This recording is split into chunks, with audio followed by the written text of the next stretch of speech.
Today is a sad day. Meron kaming masamang balita. Yung sisiyo ni Mandy na si Pinky, patay na. Imagine, magkano yun? 50 pesos pa? Yes. Only 50 pesos. 50 pesos lang pero masaya na yung anak namin. Wow, you got a bird! The name is Pinky. Where did you buy that? From the church. Prank pa naman namin na lulutuin namin kunyari. One day old chicken yung fried. Eh, wala na. Cherish the moment because later we are going to eat that. Wala yun sa kung gaano kamahal. 50 pesos lang yun pero napakasaya ni Mandy. Every night, nakapalakad. Oo nga.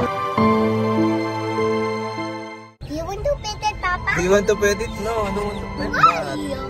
I'm scared. Yeah, I'm scared of bird. No, because I have my own bird.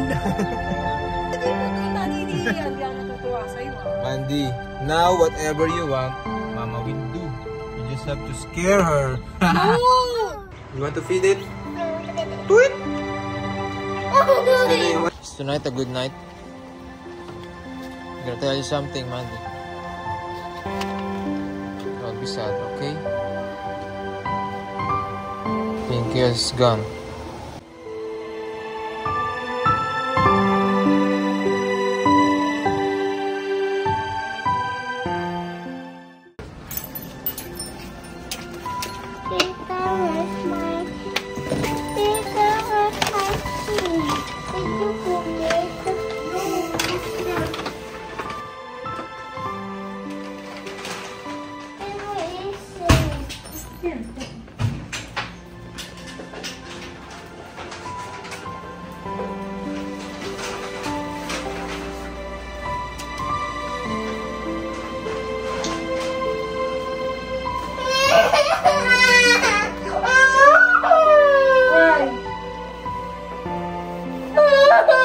It's okay.